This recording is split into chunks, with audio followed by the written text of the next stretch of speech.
Good day and welcome to the Automotive Society Podcast. My name is Siraj and today I'm joined by Alex. We're back. I'm sorry, I couldn't He help just myself. can't. I can't, dude. He can't do intros every time. You always make it so silent and all of a sudden it comes out of nowhere. You're a child. I know I am. It's the best part.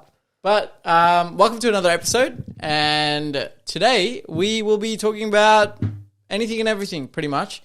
Firstly, what? What were you going to say? Nothing. I wasn't going to say anything. I was waiting on you, bro. You were saying something. What do you mean? All Okay. I was going to say is we were going to track back after our, I was going to say shit talking. It's probably not the right way. Our tangent on about electric cars. We asked each other today and we said, if there was an electric car we wanted to buy, what would it be? Yeah, if we were both forced to go out and buy one electric car, what would it be? And that's like a difficult question for us, I feel like. It is. It is for sure. Because I think I can think of two, even though I don't really feel like I'm at that stage in my life where I want an electric car. I can still think of two that I would want. Mainly, and the only thing I would like has actually made me consider this is just the fact our fuel prices are $2.50. Yeah, but that's not too bad. $2.50 That's a litre. fine. That's a lot. It's not that bad. My little tiny Civic takes $85 to fill up. It's fine. That's a lot. It's 120 for me. Is it? Yeah. Is it? Yes.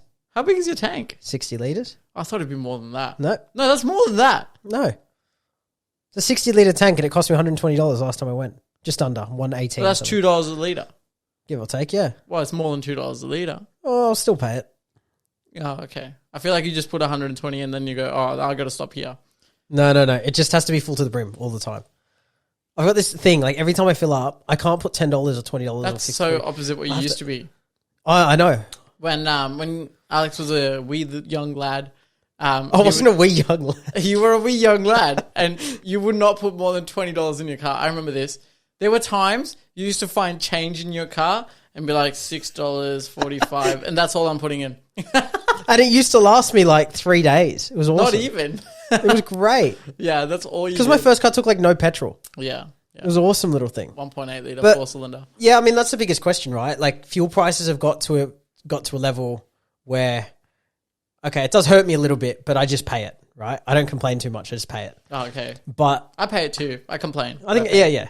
But I think it's getting to a point where people are starting to think about their next step in terms of their vehicles, and they're looking at EVs. Yeah. And as much as we loathe them, generally speaking, Well, I don't loathe them. Okay, that's a bit too far. I like electric cars. They're not bad. I think engineering-wise, they're one of the best things ever. they're great. I just think the impracticality of having to plug in your car for 40 minutes is not the answer. It doesn't matter. You just go about your day, and then when you come home, you plug it in overnight. And that's So if you're road tripping up the coast, how many times do you road trip a year? well, not enough, obviously, but Well, exactly. That's the point. inconvenience of having to stop for me is enough for me to go, no, I'm not interested. Well, you can buy a little Fiat Pinto. What's that? Punto. Punto, what? Electric?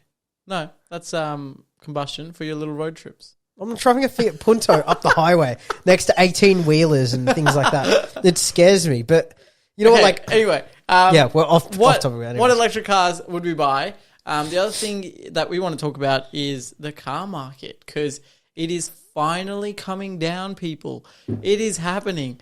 The thing that we predicted a while ago and we didn't think was going to happen is happening. Yeah, and I don't think there's bargains out there yet. And I don't necessarily believe in a bargain. It's generally. a very slow decline in price. But basically, what the trend I'm seeing is as the dealerships finally stocking up, like the cars shipments are coming in for the dealerships, Yep. you can actually start buying new cars which are not ridiculously long waits, like maybe a 3-month wait. Some people are willing to wait that long, so they're not going to buy an overpriced secondhand car, which means the secondhand market has to come down, and slowly and steadily is. And I think our biggest advice for everybody watching is maybe now is not quite the right time to buy. Maybe it's going to get a bit cheaper, but we think that there's probably not bargains to be had, but there's going to be some good deals to be had. Yeah, Put it that way. My advice now would be if you start looking now, you can get it in, 4 months from now. Yeah. Right? 4 months from now, you're going to start seeing actual bargains. And I think that's what the prediction is here. So start looking on the market. We know a few Japanese old cars that are actually going down. Yeah. They're not selling for what they're listed up for. But even newer cars as well, right? Yeah. So I got a friend with his car on the market. He paid $57,000 for it. No, $55,000 for it. He's been offered $57,000. The guy pulled out at the last minute. It's still a 4-month wait or 5-month wait on the new car, and they're willing to wait, actually. Yeah. And his car's pretty much new. I mean, it's got 4,000 Ks on it and all the rest of it. Yeah. But people are willing to wait at this moment. Yeah, so if you're willing to wait, then obviously you can't sell your second-hand car as easily as you would normally. Well, normally during COVID times, I guess. Normal we've had the last 2 years. Yeah. Yeah, so to say. But yeah, I think we'll start off with the car market. I think we'd like to point out a few cars that are actually a lot cheaper than they used to be. If you've been following on collecting cars, if you've been following on, I don't know, just Facebook Marketplace, car sales in general, one particular example that we have is RX-7s. Yeah. How they used to be a ridiculous amount during COVID. They went from about 30K, 40K each to... They spiked to 60 to 100 easy. 120. Yeah. Well, that was for the limited editions and... No, I saw Bathurst R's. Really? Yeah, for 120 grand. Yeah, Spirit R's were 180 at one point. I think one sold for ridiculous. 180, which is absolutely insane, right? But now, a person at my work, another auction on collecting cars, we've seen them go for 50. Right, 50 to 60 grand seems to be the sweet point at the moment, which is absolutely beautiful to see. And more and more cars are going up for 60, 65, 70. Yeah, heaps more. I mean, we were talking 6 months ago, these cars being 65, 70 grand listed on the marketplace, right? Yeah. And it was impossible to find anything cheaper than that unless you imported it yourself. Yeah, pretty much. And now they actually are here at 50, 55. So basically, I think what's happened is now that the borders have opened up, importing has become a lot easier, and we've just had a huge influx of them come in, right? And as soon there's as been they've come more. in, the prices have just dropped because there's so many more of them around, of people who've bought them for 20K, 30K, and now they can sell them at 50K and still earn a good profit. So it's obviously going to get cheaper. And I think my biggest advice, and you tell me if you agree, but I think, yes, look in 3 to 4 months. I do agree with that, but I don't necessarily have the mindset that it's going to get cheaper necessarily, because I think you should also be shopping on quality of car. Yeah, for the sake of saving $3,000 to $5,000. Yes. I'd rather spend it and get a better quality car than possibly things are going to go. Yeah, but I mean, it depends on everyone's budget, right? Not everyone has the choice. I mean, when you were looking for an old crap box, you had a certain budget and you were looking for the cheapest of the cheapest. Yeah, I did. Which was definitely not a good thing to go for. It's a stupid idea. It's a very bad... Always buy top. So if you can afford not the top, but if you can afford the really good examples, then buy the car. If you can barely just scrape your budget into the bottom of the bottom, probably not a great idea. And prime example, I did buy a Supra, which was very cheap. How much did I pay? But it was pretty good. It was actually not bad, but it had 250,000 Ks. Yeah, it was definitely not the best example. It was definitely one of the worst. You'll remember this. Every 2 weeks, we used to buy a bottle of 20 W40. Yes. Fill this thing up by the liters. It just kept leaking. It would never, ever end. If you parked for an hour, you would leave a puddle. Yeah. A puddle literally would sit under the car. Yeah, it was pretty bad. So we're glad we got rid of that one. Although it was a cool car. Yeah, well, I mean, it would have been the perfect car to start rebuilding again. Yeah. It was at that point. It was a good resto. Yeah. It needed it. But, now the car market is at that point again where people can actually go out for vacations, holidays that they need to, they want to, whatever. And just FYI, Land Cruisers, Patrols haven't really come down that much. No. But they're still so expensive. But they used to be expensive regardless before anyway. So they're not whatever was expensive before COVID is obviously going to stay expensive. Yeah. Nothing's going to get cheaper than it used to be. But we just want to see the prices go back down to what they used to be before there was this shortage of cars coming in. And it's not all that. I've just known someone who's just ordered a brand new BMW X1. Yep. Right? 12 months ago, they were selling for 70, 75. Yeah. They've just ordered one new for 66,000. Yeah. Coming from Germany and a couple options on it as well. So I think across the board, the whole market is coming backwards. Yeah, which I'm totally glad for. I'm so happy more people can get into this as a passion or a hobby or an enthusiast level. Yeah, and it's going to come more affordable. For collectors as well, Yeah. like they can finally buy cars that they've always wanted. So it's great to see, and I'm super keen for it. And I think YouTube right now is doing really, really wonders for the car community because for some reason, cars, watches, like those kind of hobbies have just skyrocketed. I feel like they're really in the spotlight. It's all those niche hobbies, and I think it's funny because, like, people who are in these niche hobbies, right? Let's be honest. If you talk to someone and go, what is your hobby? And they said cars, they'd probably walk away, right? Because they think it's a bit dorky and a bit geeky, right? Yeah. And I think it's great that all these YouTubers and other people are bouncing on the bandwagon of cars and watches because it's coming so much more normal than it has ever been. Yes. You're not as geeky as you used to be, right? Now it's kind of mainstream to be into cars or into and you remember the days, right? Like you would tell someone about your BC coilovers and you could literally see them going out the door. Yeah. They have got no interest in you. Exactly. I think modifications wise, definitely gotten 100% a lot bigger, which is super cool to see. But now we talk about what EV you would buy, Alex. Look, I don't even want to say it, to be honest. Don't steal my idea. No, like I don't want to say it. Like, I don't think I can bring myself to it yet. Okay. But in saying that, okay, there's one. Okay. There's only one and one only, to be honest. Yeah. Maybe two. Let's say 1.5. The second one, maybe a fallback, put it that way. But the new Porsche Taycan for me is just amazing. It looks so good.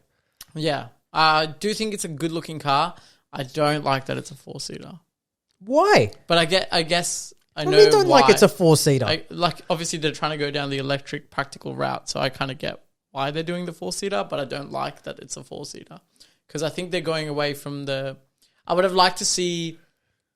I guess it would be too close to a 911, but I would like to see a 911 kind of variant. The best-selling car in the Porsche lineup is.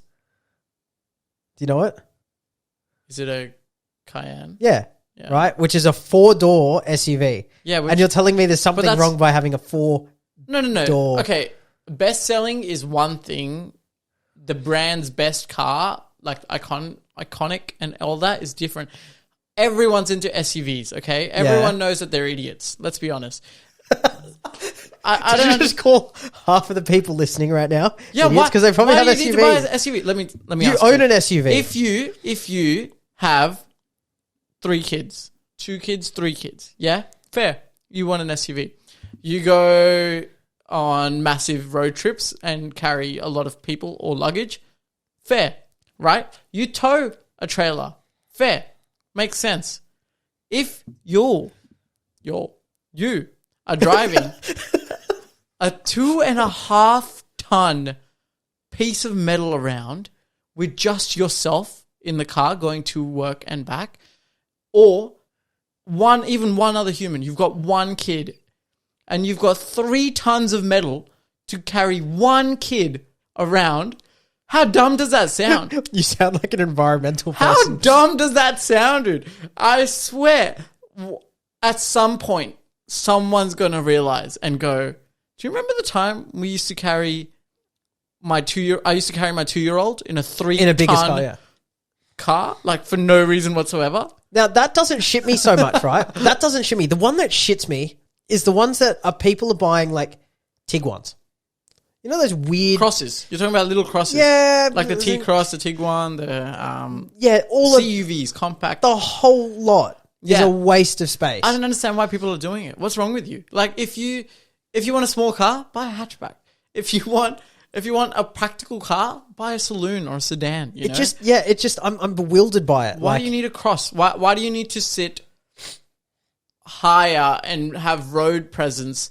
Like, I get for some people who are not great at driving, they need it. But I feel like more people are just taking the easy route. You know where you'll find every single every single SUV, and I mean this in no way in a bad shape or form, right? What? Any private school, 3:15 when school finishes. Yes. You tell me how many SUVs are out there. The It's amount crazy. of mums going around in Range Rover, like, sports. And Yeah, there's so many. big Range Rovers. So many. I just don't get it. It's nothing against you. You like SUVs? That's fine by me. I like SUVs too. I don't like to drive them every day, but I do get the point of them. My problem is the fact that so many people want SUVs and crosses that's all we're getting. That's all the manufacturers care about. Yeah, but the big SUVs are okay. Like the Land Cruisers and the Prados, they're fine, right? Are they? No, they're fine. They're sweet. Like, think about it, right? A lot of people who actually own Land Cruisers are actually taking them. They're buying them for a purpose, right? Because they're going, okay? Everyone I know with a Land Cruiser has like a boat or something. That Okay, or they drive to the country to go see family 5 times a year or whatever it is. That makes sense, okay? Yeah. The people who are buying a T-Cross are not going to the country to go see their family. It can't tow. Let's be honest, it can't comfortably carry that many people. It's so dumb. dumb. A sedan would be better. Yeah. A sedan would be better than a cross, a little CUV. Or, alternatively, the things that I actually really rate, you know those like Audi All-Cross or whatever? All-road? All-road? Is it all-road? Yeah, the all-road, like the Avant. Yeah, and it's four-wheel drive or all-wheel drive and it's a little bit higher. Like those things. Yeah, brilliant cars. They're really bad at off-roading. I don't know why everyone thinks they're good at off-roading. They're terrible. But for a little bit of a dirt path that you're going to go see your family on. It's still a great car, it's right? awesome. It's a sedan. Oh, not sedan. It's a station wagon, four-wheel drive, and with a little And lift. I bet you the boot space in something like that is going to be bigger. Oh, it's massive. Right? Than some of these small like Than a CUV? CHRs and 100%. Any day. I don't have a problem with the cars. I do have a problem with crosses. I think CUVs are one of the most pointless cars on the road. And I hate the fact that their sales are so high. And the fact that there's every single car brand that only cares about profits and sales. I'm not going to say every single car brand. Actually, that's an exaggeration. There's obviously car brands out there that still make purist cars. Like Porsche's still making 911s and they're doing good until they release the Taycan. There's nothing wrong with the Taycan. There's nothing wrong with the Taycan. It's still sporty. Brilliant. It's still cool. Yeah, it's small. It's sporty. I like it. But the only reason they went with the 4-door is because it sells. Yeah? What's wrong with that? They went away from what they stood for. If it didn't sell, they would not have any future electric cars. So all they're doing is raising money. Well, they have the Panamera, right? And it's the ugliest thing I've ever seen. And that hasn't sold as well. Like, it sold, but it wasn't as well as their iconic flagships. Like the Cayman and the 911 definitely sell more. I'll be honest, though. Do you know the reason I don't think it sold very well? Is because every time I look at the front of it, I get sick in the back of my throat. You know, like when you vomit into your mouth and it comes... That's me with the 4C. The Alfa Why? Romeo The 4C's brilliant. Nah, with that headlight, every time. What do you mean, every time I want to vomit. What the wasp? It's stunning. The wasp headlight thing. It's brilliant. Nah, that's gross. I cannot agree with that. But the Panamera is, hold on, Better than the 4C. arguably the ugliest car I've seen in at least the last 10 years.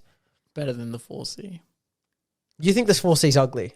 Just because of the headlights. If you buy it without the headlights, then I think the 4C is a great looking car. Wait, so you're telling but me... if you buy it with those little like dotty headlight things, nah. Sorry, this is off track, but you're telling me in the last 10 years, do you agree or disagree that a Panamera is arguably the ugliest car that has been made? That is terrible. No, I think the Echo. Echo? Yeah. Which one? Toyota Echo. Well, it wasn't made in the last 10 years. Wasn't it? Can't you get... No, the Yaris is now, bro. Yaris was always there. The Echo was always smaller than the Yaris. Do they still make them in Japan? In Australia. There is no new Echo.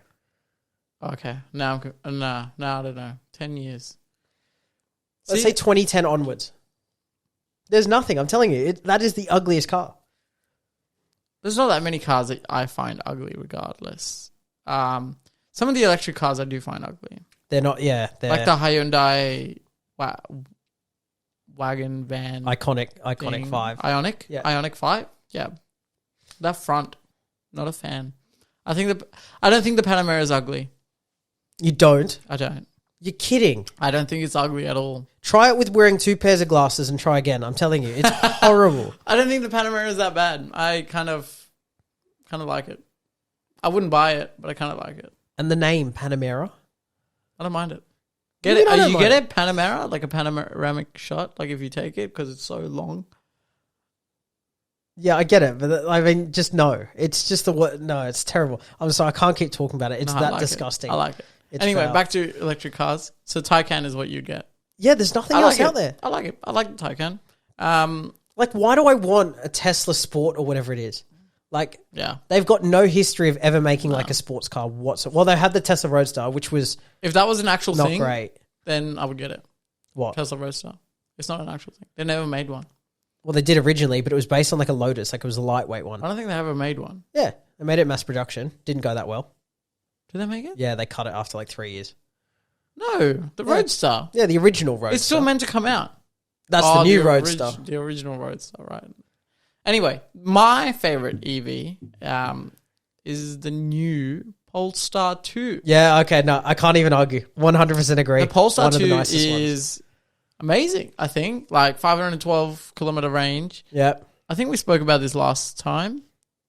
Maybe we touched on it. I think we touched on it. I think we're talking so much shit about everything else in the market. Yeah, but I do like the Polestar 2. If I had to buy an electric car, then I'd probably buy the Polestar. You know it tows? Does it? Yeah. I did not know that. It does. But I love Volvo interior. Like, I think Volvo makes one of the most comfortable interiors. Can I just make one comment about Volvo and Polestar, though? What? People who drive Volvos and Polestars are a bit, what's the word I'm looking for? Don't say it. Mundane? No, not a thing. They are. Not a thing. Maybe a thing. Well, it doesn't matter. The point is... So you can agree with me? Everyone... so far. Bit. But, I also don't think the technology behind the Volvo is that great. Even though Volkswagen and Audi Group owned it for a little bit, they didn't really do much with it. I think they put, like, cheaper bits on it, but that's about it. They just sold it, mass-produced it, didn't do much. Didn't develop it. No, I don't... But the thing is, I don't think as they... well. But now it's sold, Volvo is not owned by Volkswagen anymore. It's owned by Geely, so it's now Chinese. But I don't think they had to massively overproduce that car. Like they've made a great car for what it is. What, the Volvo? Yeah, the Polestar. Oh, yeah. I think the Polestar's great. I think it's brilliant. And 60 grand, starting from 60 grand, that is. Yeah. And knowing Volvo, by the time you had any other extras, call it 80. Yeah. Well, depends on where you live as well. You get rebates for electric vehicles, and that's true. You can get tax cuts and stuff like that. So it's it might actually work out to be 60K. I think our biggest problem here, like I know a lot of people listening from overseas and all the rest of it, but I think our biggest problem, you'd probably tend to agree with this, is infrastructure here. Unless you have a charging station at home, you're pretty much on your own as soon as you leave the house. Yeah, our infrastructure is pretty bad. There is a couple shopping malls that do have electric charging stations, but I mean, they're your premium, would you say higher end shopping malls? Yes. If you go to any other sort of regular mall, like charging stations do not exist. If you go to the Macca's in Dural, they have charging stations. Yeah, which is a really random place. Really random. Sometimes you just find them at the random spots. But, like we're not the UK where every petrol station or every three I dare not say that. Like, I feel like UK's infrastructure's not quite there. But in terms of their electric support is pretty good. America is probably the best. Yeah. UK's getting there because I know Shell as a brand in UK is also putting up Tesla charging stations. Yeah. At petrol stations, which is awesome to see. But I still don't think we have enough infrastructure to have electric cars as like the population's car, Yeah. Like it can't be everyone's car. I don't think our grid could ever take that. And we spoke about this, right? Off camera, that is. But, like imagine going for a road trip. Yep, you pull in, you charge it, you wait 30 minutes and you move on or whatever it is. Yeah. But he brought up a good point. He said, well, what happens if there's 3 charging stations and there's 3 cars in there? Yeah. So you sit and wait 40 minutes for the guy in front of you to finish. Yeah. You then plug in your car. Yeah. And you're delayed by an hour and a half. Exactly. If everyone has electric cars or more population has electric cars, what happens if there's only one charging station in the middle of the highway in, whoop whoop, and you go there and there's 2 people before you waiting. Like you're waiting 2 hours to then charge your 40 minutes. I understand if you're going to charge your own car and it's 40 minutes, Yeah, grab a cup of coffee, have a tea or something. It's free to charge anyway, so it's going to still cost you not much to get a cup of coffee or tea. But it's rubbish. I'm sorry, but like I cannot sit there for 40 minutes. Like, it's such a waste of my life. I get it. 40 minutes is not the end of the world, though. So it's not. It's an inconvenience. I do understand, but it's not the end of the world. You're talking to a person. It's only 30 who minutes. Literally has the patience of like a 6-year-old. But it's only 30 minutes more than your normal petrol stop, right? But if you do have people waiting in front of you who are going to charge their cars before you, then this has suddenly become 2 hours, 3 hours. Okay, so let's now say you might actually have to book a hotel room if you're going on a road trip. But let's be honest, rubbish. how many times do we go on road trips? Not that often. So if I had to go to work and back every day with a 500 kilometer range, I'll be fine. I'll go to work which and I'll is go to fine. back and I'll plug it in overnight. So I don't know, 320 days out of the year, I'll be totally fine. I think the other thing with it as well, though, you have to remember is that plugging it into a normal power socket at home, depending on the car that is, the original Teslas, when they first came here, plugging them into a wall would take up to like 6 to 8 hours to fully charge up. Which is fine. Which is okay. But if you're running low, you come home, let's say I'm just going to plug the car in for a bit, unplug it, okay? Let's say an hour at home. Yeah. That is nowhere near long enough to get you anywhere of any importance. Well, you don't drive 500 kilometers a day. No, but what are you going to guarantee that you're going to charge it every day? You're going to park up. Let's say you go. Yeah, but you charge your phone every night, don't you? Well, yeah, but it's a plug so it's that the I can same bring thing. inside. How do I bring my car inside? It's in a garage. Maybe not everybody has garages. If you don't have a garage, don't buy an electric car because that's obviously not going to work out. I mean, we're lucky. Everything that we have here has a garage or a carport or something, right? Imagine the people in the city, inner west. Half of them don't have spots. Yeah, I know. I understand. I totally get you. And those are the people that need electric cars. Like if you live in the city, it's probably the only time you need an electric car because that means you're only going for 10 kilometer and we're having trips or whatever. So we're having electric cables running everywhere. It's just stupid. It doesn't make sense. I don't think it's as bad as you're saying, but I do understand the impracticality of it. But you've been to Newtown, right? The back streets? Yes, I know. Where you can barely drive your car down the back end, right? Yeah. So imagine that, but 50 cables going either way. Yeah, but then you can also imagine that there'll be servos there, so you just go to a servo, plug it in for 40 minutes, and then you park it up and leave it. Also, don't do this. It's really bad. Like, you should never, ever unplug someone else's electric car while charging, all right? Do not do not do that, I see all where right? you're going for this. I have done it. It was quite funny. What? Well, you're just an idiot. I did it as a joke. It was a friend's car.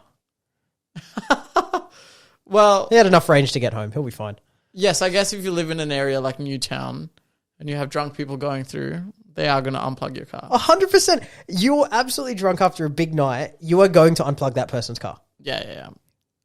Well, not me. Not me personally, okay? I do not condone this behavior. But it's quite funny, though. That's quite funny. It is a bit. But, like, what do you... But, yeah, like, at that point, you can't really... It's not really feasible to have an electric car. It's not feasible, but you know what? One thing I want to add to this, Neo. I don't know if many people have heard the word, like the name Neo, but Neo is actually a Chinese company who have developed... Well, their first car was like a crossover vehicle, right? Yeah, okay. Now they're going all Tesla-y with they were disappointing from the start. Little bit. They were a little bit, but they're working on it, right? Yeah, okay. Now they're going all like Tesla-ish. So like there's a showroom with cars, but you sort of build your car on a tablet and there's only one person. You have free coffee and, you buy T-shirts that say... Can I also just put a disclaimer in here? I know I hate on crosses, little CUVs, and people who drive SUVs and stuff. It's not from a perspective of a consumer. It's from a perspective of a car enthusiast, of someone who enjoys driving and enjoys sports cars and wants the market to have more sports cars in it, right? That's the perspective I come from, not from a consumer. From a consumer's perspective, I understand SUVs are best and CUVs are awesome because you sit higher, they're a lot safer, and they're more practical and all that. I get it. I love how that had understand. to come with a disclaimer. That's I have to put a disclaimer. And can I just add to that? I'm completely opposite. I'm from both ends. It's both a waste of time. But back to Neo, right? They've released this car, which is like a weird CUV thing. It's not... Reviews have been a bit hit and miss, okay? Yeah, okay. They are just slowly rolling it out in Denmark. What a Now- random place. Denmark is quite open to the electric car. Where do they make their car? China. China. Okay. And then they But ship it Denmark's out. quite open to electric cars, generally. Yeah, Okay. Because they like ride bicycles and read I feel like books. Scandinavian countries are light years ahead of us in terms of sustainability, like Yeah, but, environmental You know, sustainability. agreed. yeah. But they like read books and have hemp and whatever they do. And what? What's the correlation?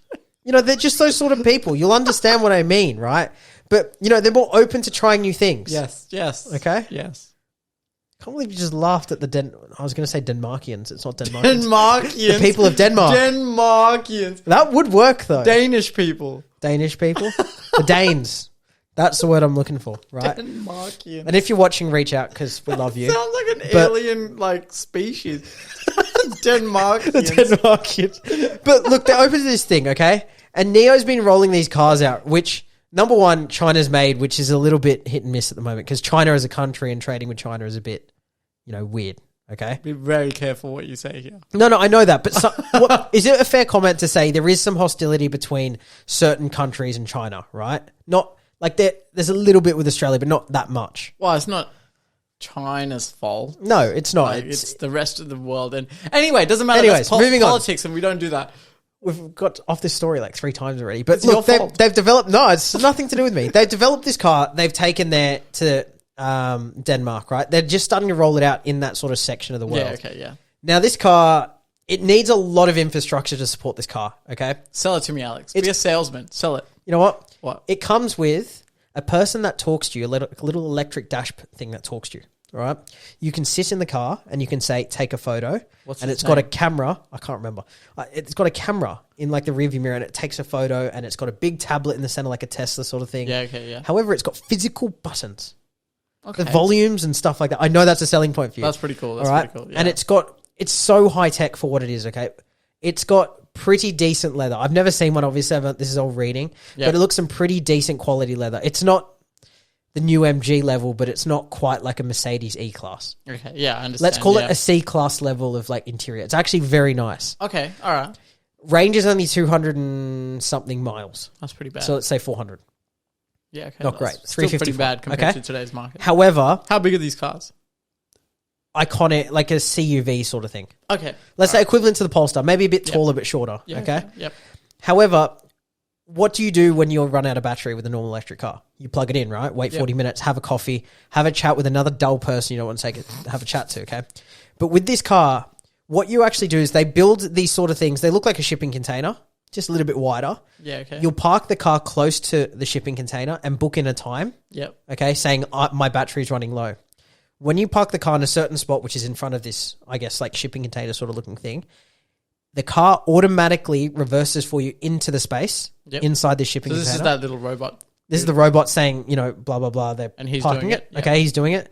They park it in the spot and they say, please do not touch anything within the vehicle. We are changing the battery, which is 4 minutes and 50 seconds, which is just as much time as you would fill up fuel, walk inside, pay for your gas and come back out.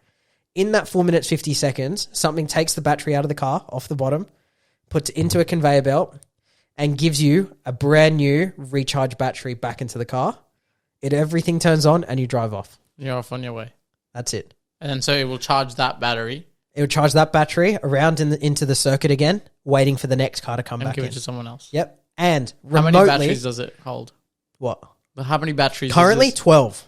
They can 12. make them bigger, Okay. right? But this is just a small one for a small town and a village, that sort of thing, right? Yeah. They are going to make them bigger and bigger and bigger as the car grows. Yeah, But okay. tell me that idea is not genius. I think that's beyond genius. And this is not like a building. Just take this into account, Yeah. right? This is like when you go to a car wash, you know how they build the metal frame and stuff? And it sort of like pops all together Yeah, and yeah. screws. It's exactly like that. That's awesome. That's crazy. So this foreign species of Denmarkians have figured out a way to change the car battery on the go. 4 Yeah. minutes and 50 seconds. So under 5 minutes. Yeah. In under 5 minutes, I can be in and out with a new battery. Yes. Going from 0% to 100% battery. Yes. And you're on your way. That's crazy. And now that, to me, that is the future of electric. That is the future of electric. Because I think it's also better for the battery. Yeah. Because it charges the battery as much as it needs to, and then obviously stops. So it's like a trickle charger for the battery, which means you don't plug your car in and use your electricity for God knows how long. It takes 4 minutes and 50 seconds to get a new one. And like, I know this every like, day. Right? It's so easy. And then on top of that, when you actually think about the trade between in terms of the cost, generally speaking, Chinese cars are cheaper. Okay. Yep. Now, electric cars are, for most people, quite expensive. Yes. 50, 60, 70 grand. Yes. Now, that's the European stuff. And Tesla, because I've got such a big name, right? Yes. 60, 70 grand. Tesla's more than that. Nobody knows, like, I've got to find out what the price is in AUD, okay? But is it safe to say that is going to be cheaper than the equivalent Germans and, Swedes? Like, to buy outright, yes. Right. But I think it'll be more expensive for the infrastructure, yeah? Because it's not as simple as a charging station. It's more. But saying that, I will come in with a plus point and say EVs. That was so cringe. Please don't ever do that. It's happened. It's too late. I'm gonna. You know what? I'm gonna get that shot and I'm gonna turn it into a meme and I'm gonna post it everywhere. But what I'm gonna say is, even though it will cost more to build this shipping container and to have batteries on being cycled out, it at least gives more jobs to people. Like, it's more technicians that are needed to take care of this, because God knows it'll break. But that's what's interesting, right? These are unmanned. So the way but someone will have to come out if something breaks. 100%. What happens if something breaks when your battery's out? And that's an issue. That's an issue, right? That's definitely going to be an issue. Now, whether they can get the reliability of these things up to speed. I understand it, but as an engineer, I see a lot of reliability issues in this thing. I think it's amazing, right? But it's amazing if everything goes well, I design and program robots, and God knows I've seen them go wrong many times. Okay, so let me drill down on the robot bit, okay? Yeah. When it reverses your car on this, it's not really a conveyor belt, but into the Roomba. Into the place where it's supposed to sit, okay? Yeah. What happens is 2 clamps hold the wheel together. Okay. Right? So it doesn't move forward and back, obviously. That's good. The little person or the inside the dash that talks to you says, please do not touch whatever. It is what it is. And there are 10 screws that hold the battery in. And it's a square, obviously, underneath the car. Okay. With rubber inserts that move this way. Oh, okay. Yeah. So the idea around it is that even if the machine is 2 mil off, it gets pushed into place. Yep. And there is only 10 screws, always exactly the same size, right? And they go straight in and straight out every single time. So in terms of what can go wrong with that section, not much is the way I look at it. But you're right. If the actual robot doing it breaks, you may have an issue. Okay. But just to show you, this is the ES8, which has just come out. Wow. That's actually a pretty good looking car. Right? Now, this is the inside. And you've got... So what is that audience searching on? The Neo ES8. Neo ES8. Now, this is the dash. And see that little thing with the 2 eyes on top? Oh. That's your infotainment thing. So you talk to it. Mochi. You talk to it. You tell it to take a photo, to GPS. It's like a Siri. Yeah, okay. Right? And it's actually a really intelligent car. But overall, interior... I think it's cool. It's a solid... But now, the more I see it, the more I realize I feel like it'll be a higher price point than what you're thinking. That's why I said, like, the finish is actually high end. Yeah. I reckon I'd predict to be like the same price as a Polestar 2 or something. Probably. Yeah. Probably, looking at it. Which is okay, because in battery technology, it's way ahead of the Polestar 2. So way more. If it works out, guys, if it works out. I mean, I stand behind the Polestar 2 a lot. I think it's a really good car. I really like it. So I'm going to stand by it. Let's see how this goes. Let's see if that's the future. Who knows? That is the future. We are in 2022, okay? Okay. I can order anything I like on Amazon on my phone, and it's here tomorrow, right? I mean, yet America's had that. Right? Decades. They've had it for decades, okay? But they're ahead of us in terms of Amazon because that's where they're from. Yeah. But we're now in an era where it used to take 5 minutes to fill up my car, and it now takes 45, 50 minutes because it's electric. It doesn't work. I'm sorry, it just doesn't work. I don't know if it doesn't work. It doesn't work for you. Do you enjoy spending time at home with your family? Yes, I do. What's with the laugh, huh? I know where this is going. Right, okay. I get it. Now, to me, I'm sorry, there is going to be a time, right? Doesn't matter if it's not in the first 2 years, right? But there's going to be a time when that battery starts, like an iPhone, right? Yeah. You know, when they get older, they get slower and slower and slower. The battery dies yeah. quicker, okay? There is going to be a time. I mean, that's a fact. That's a fact there with is. every electric thing, But right? there's going to be a time when the battery is just going to be just too low for you to get home, right? And you're going to have to sit there and talk to... Oh, what's the name of an electric car driver? I don't know. I'm not going to offend any people here. No offense. I'm just thinking. Bartholomew. Brian. Brian seems like an electric. Boring Brian. Right, you plug in your car and you have to talk to Brian for 45 minutes. Yeah. It's just crap. It's just crap. It's just crap. It's rubbish. Just crap. Guys, just get a new car. It's not that hard. I don't rant much about electric cars, do I? Nah, never. Never heard you complain about electric cars at all. Yeah, that's why I won't complain about petrol prices. I'll just pay it, right? I think in a nutshell, what we're saying is Polestar is a good car. Let's move on to I think that. the Polestar 2 is a really good car. Yeah. I think they look good. I think they'll be comfortable. And the technology behind it is, I mean, very capable. Wait, and they're nice inside. They are really nice. They're really nice. I do really want to go and drive one. I haven't driven one. So that would be... Maybe we should go and drive one. Maybe we'll go drive one. Have a look. And then we can come back to you guys and let you know. If any of you own a dealership and you would like us to review your car... yeah, get in touch. Please get in touch. I know we have 12 subscribers, but you know what? We'll get there one day. Like, subscribe, hit the bell button for notifications You got it. of when we upload. You got it. Yep. I like your BMW shirt. Thanks, bro. You went under the You radar like it? today with the BMW. Yeah. Look, see the colours? Yeah, I do see it. They're very BMW. Yeah. Which is good. Good to see you repping the brand that you love so much. Always. Um, I mean, it cost me an arm and a leg, but far out. It's worth it. Thank you all for watching, and I hope you guys have a good time. I know this episode is a lot later than our usual episodes. We don't really have a usual time anymore because I have exams and work is killing Alex as usual. So I think I'll have to wait for my uni holidays and then I can get back into the full swing of things. I have lots of ideas, lots of videos incoming, lots of things that I want to do. I don't know if they'll happen, but I want to do. So we'll see how we go. And if you got any ideas of what we want to talk about, I guess what you want us to talk about, well, yeah, let me rephrase this. If you want me to rant about anything, sure thing, and you can be the voice of reason. Yes. Okay. And I also want to figure out a way to get a third person onto the podcast. From time to time, get a few guests going. So if you want to be a guest on the podcast and you live in the Sydney area, please let us know. At the Automotive Society _ at Instagram. Or our YouTube channel. Just leave it down in the comments and we'll get in touch. Pretty easy. Pretty simple. All good. That's all from us this week. Yep. We catch you on the next episode. Yeah. Thank you for listening.